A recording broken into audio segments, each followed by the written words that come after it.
Assalamualaikum warahmatullahi wabarakatuh. Salam sejahtera bagi kita semua. Om Swastiastu, Namo Buddhaya, salam kebajikan.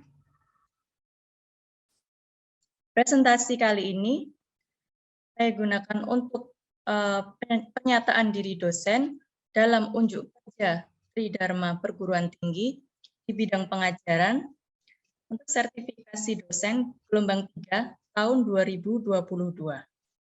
Saya atas nama Intan Kusumaningayu, Sarjana Teknik Magister Teknik, Program Studi Arsitektur, Fakultas Teknik, Universitas 17 Agustus 1945, Surabaya.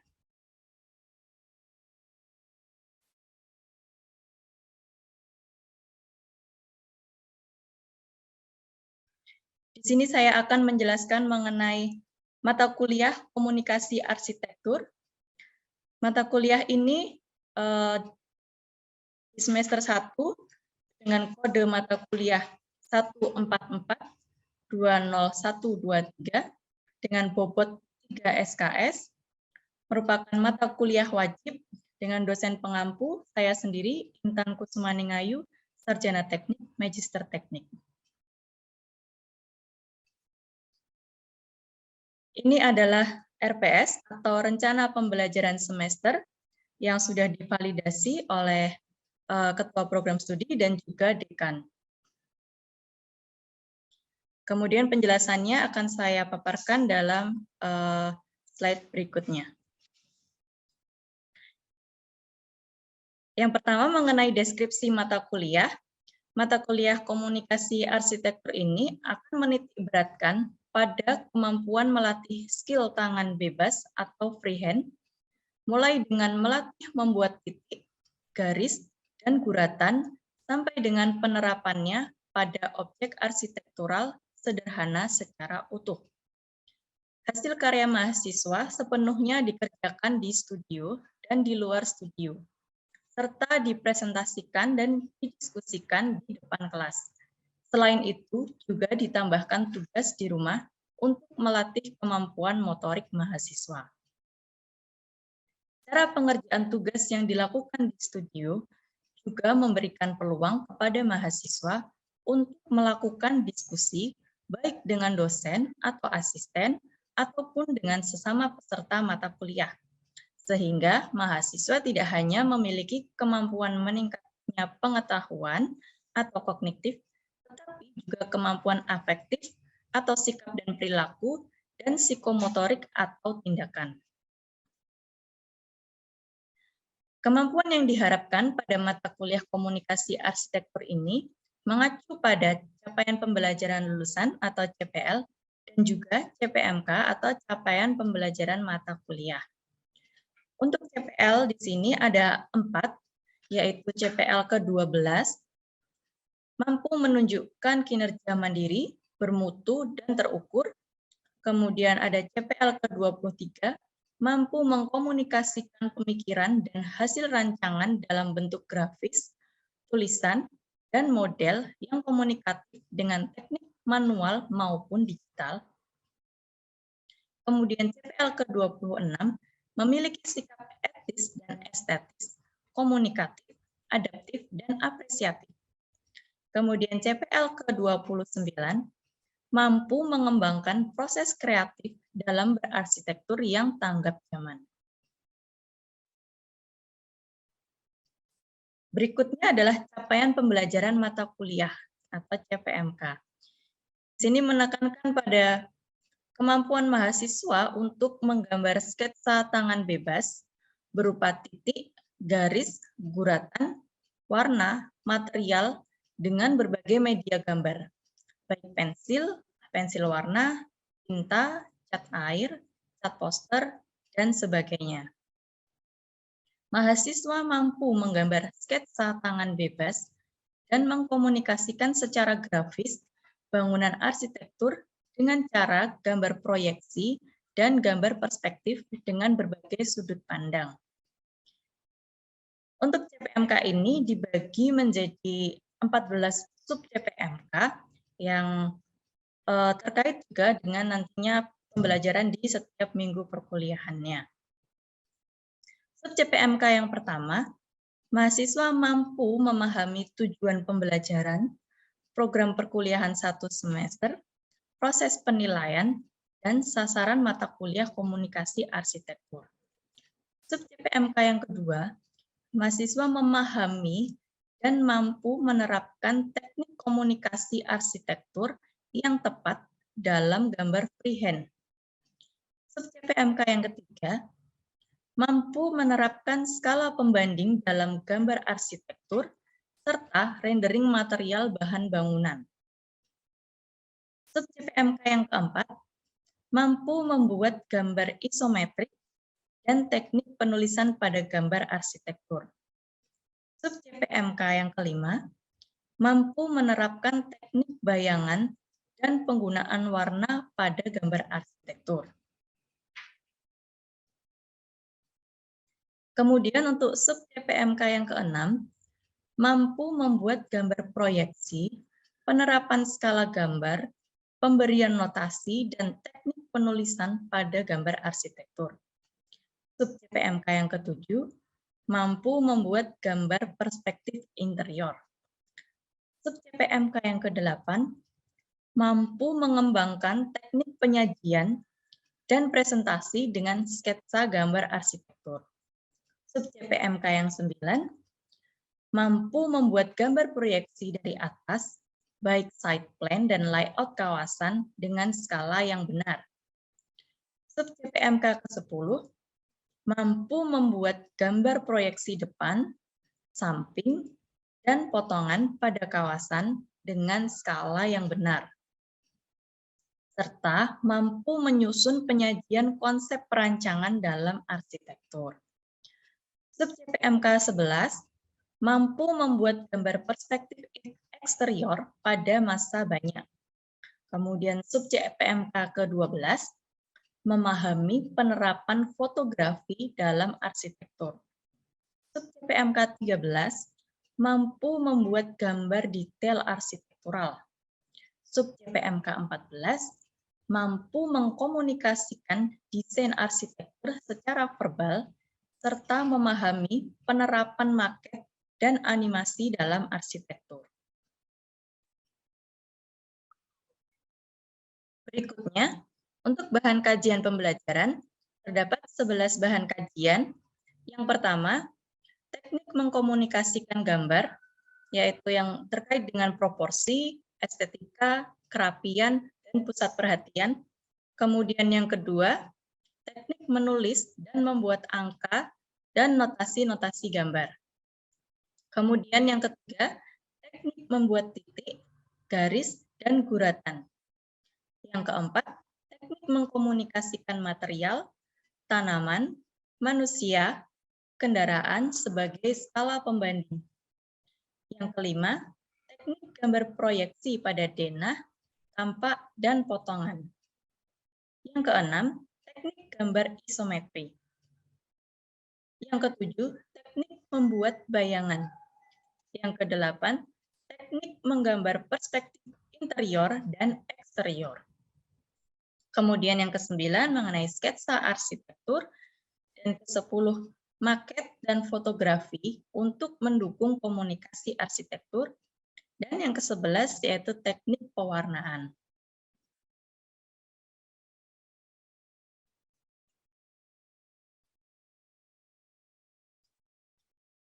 Untuk referensinya, di sini dibagi menjadi dua, yaitu referensi utama dan juga referensi pendukung. Untuk referensi utama, di sini ada 10, sebagai contoh yaitu gambar teknik dari Bielefeld, kemudian grafik arsitektur dari Francis Kacing, kemudian dasar-dasar menggambar arsitektur dari Teki Hendrarto, kemudian sketsa bebas, sebuah pengantar dari Paul Laseu, kemudian grafik arsitektur dari C. Leslie Martin, kemudian dasar-dasar gambar perspektif John Montek, kemudian sketsa perspektif dari Theodore D. Walker, kemudian gambar denah dan potongan dari Thomas Jewang, serta pensil sketching, juga dari Thomas Cewang, dan strategi presentasi dalam arsitektur dari Edward T. White. Untuk referensi pendukungnya, di sini ada 3, yaitu salah satu contohnya adalah panduan ujian saringan masuk gambar arsitektur dari Frankie, Arista, dan kawan-kawan. Kemudian teknik menggambar dekor dalam gambar interior dari Oitek. Kemudian teknik menggambar cepat, meningkatkan kemampuan menggambar dengan bantuan teknologi dari Jim Leggett.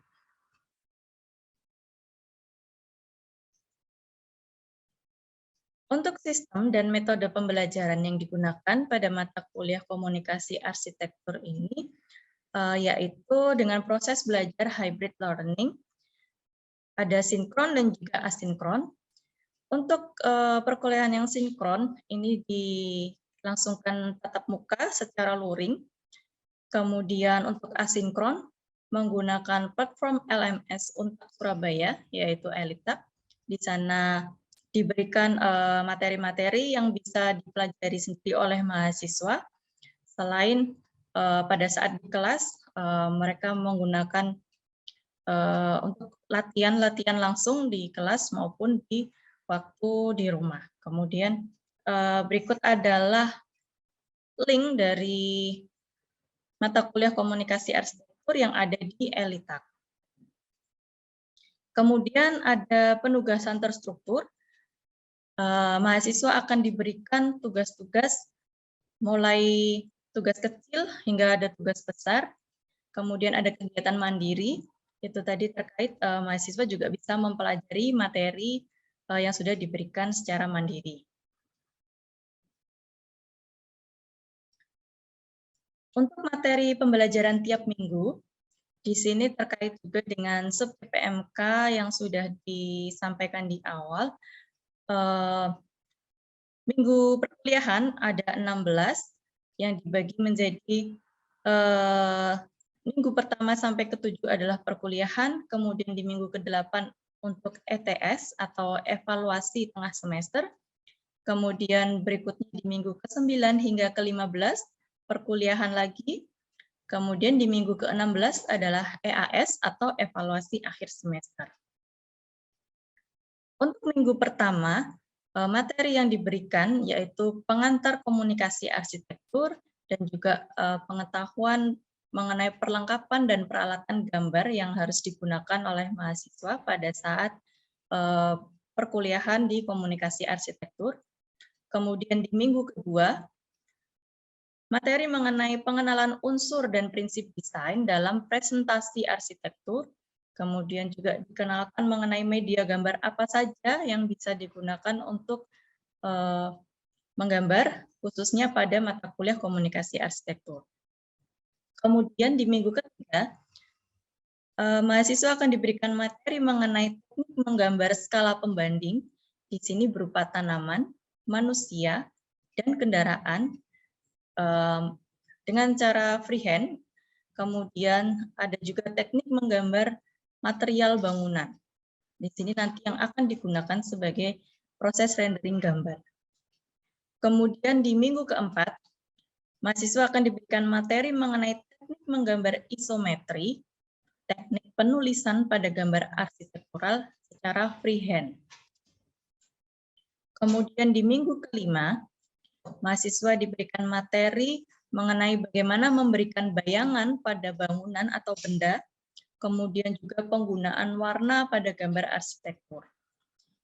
Di minggu ke-6, mahasiswa akan diberikan materi mengenai teknik menggambar proyeksi, yang nantinya gambar proyeksi itu akan selalu digunakan pada saat menggambar denah, tampak, maupun potongan.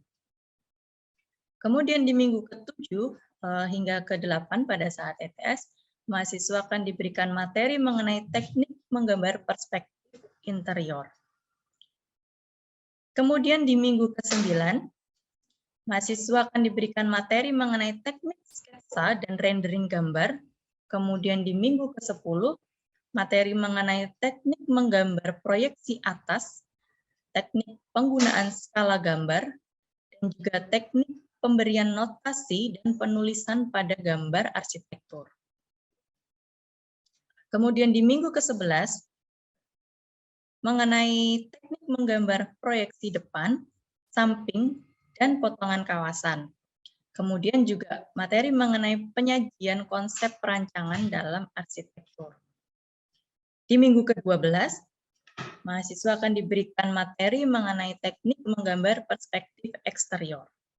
Kemudian di minggu ke-13, materi mengenai fotografi dalam arsitektur.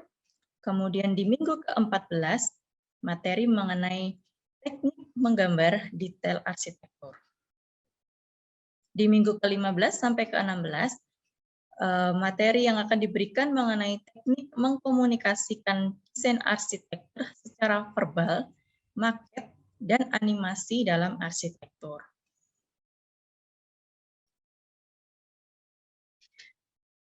Kemudian mengenai penugasan, jadi penugasan yang akan diberikan pada mahasiswa dibagi menjadi tugas-tugas kecil atau latihan-latihan yang selalu diberikan pada saat mahasiswa berada di kelas. Kemudian ada juga tugas besar yang akan digunakan sebagai tugas ETS dan juga tugas EAS. Untuk tugas kecilnya di sini ada 5, dibagi menjadi 4 tugas sebelum ETS dan juga ada 1 tugas sebelum EAS. Berikut dengan tugas besarnya. Untuk tugas yang pertama, yaitu latihan menggambar garis dengan berbagai arah dan jarak secara freehand. Jadi mahasiswa diharuskan menggunakan freehand tanpa bantuan alat. Kemudian untuk tugas kedua, mahasiswa menggambar skala pembanding dan material secara freehand. Skala pembanding tadi terkait dengan manusia, tanaman, dan juga kendaraan, serta material ini yang akan digunakan sebagai proses rendering gambar pada gambar sketsa freehand-nya. Kemudian di tugas ketiga, mahasiswa menggambar isometri yang nantinya akan diberikan soal bagaimana gambar isometri yang harus digambar itu sesuai dengan soal. Kemudian tugas keempat, mahasiswa menggambar bayangan dan menggunakan warna. Jadi ada soal juga, bagaimana mahasiswa diberikan soal untuk menggambar sebuah objek yang kemudian ditentukan baik dari cahaya maupun warnanya, sehingga mahasiswa bisa menentukan di mana posisi bayangan dari benda tersebut terhadap cahaya yang datang. Kemudian di tugas kelima atau untuk tugas ETS, mahasiswa menggambar proyeksi dengan penerapan skala gambar, penggunaan notasi, dan penulisan. Kemudian ditambahkan juga dengan menggambar perspektif interior. Kemudian tugas kecil yang kelima yaitu tugas 6, di sini mahasiswa menggambar sketsa ruang luar on the spot atau di lokasinya secara langsung, menggambar objek yang ada di hadapannya, dilengkapi dengan skala pembanding dan juga renderingnya. Kemudian di tugas ke-7 atau tugas EAS, mahasiswa menggambar proyeksi atas, side plan dan layout dengan penerapan skala gambar, penggunaan notasi dan tulisan. Kemudian dilanjutkan dengan menggambar proyeksi depan, samping, dan potongan kawasan dengan penerapan skala gambar, penggunaan notasi, dan tulisan. Kemudian dilanjutkan lagi dengan menggambar perspektif eksterior kawasan dengan pandangan dari atas atau bird eye view dan pandangan normal mata manusia. Kemudian dilanjutkan juga dengan menggambar detail arsitektur.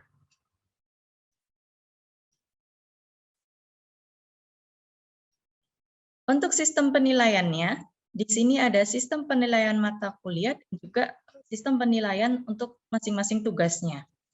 Nah, untuk penilaian mata kuliah, tadi dibagi dari tugas-tugas 1 sampai ke 7, Nah, untuk tugas 1 sampai ke 4 sebagai tugas kecil, maka diberikan bobot masing-masing sebesar 5%.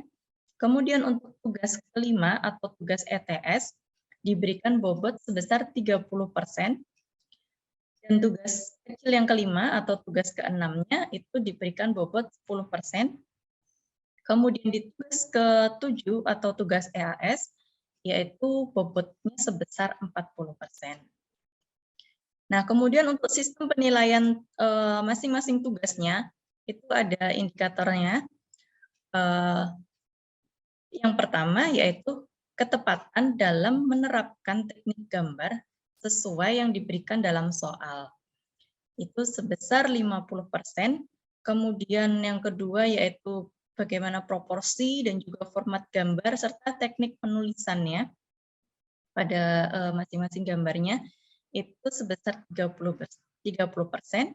Kemudian untuk kerapian dan kebersihan gambar, ini juga menjadi poin yang penting, itu diberikan bobot sebesar 20%. Terima kasih, demikian presentasi dari saya mengenai mata kuliah komunikasi arsitektur yang saya ampu. Sekian, Assalamualaikum warahmatullahi wabarakatuh.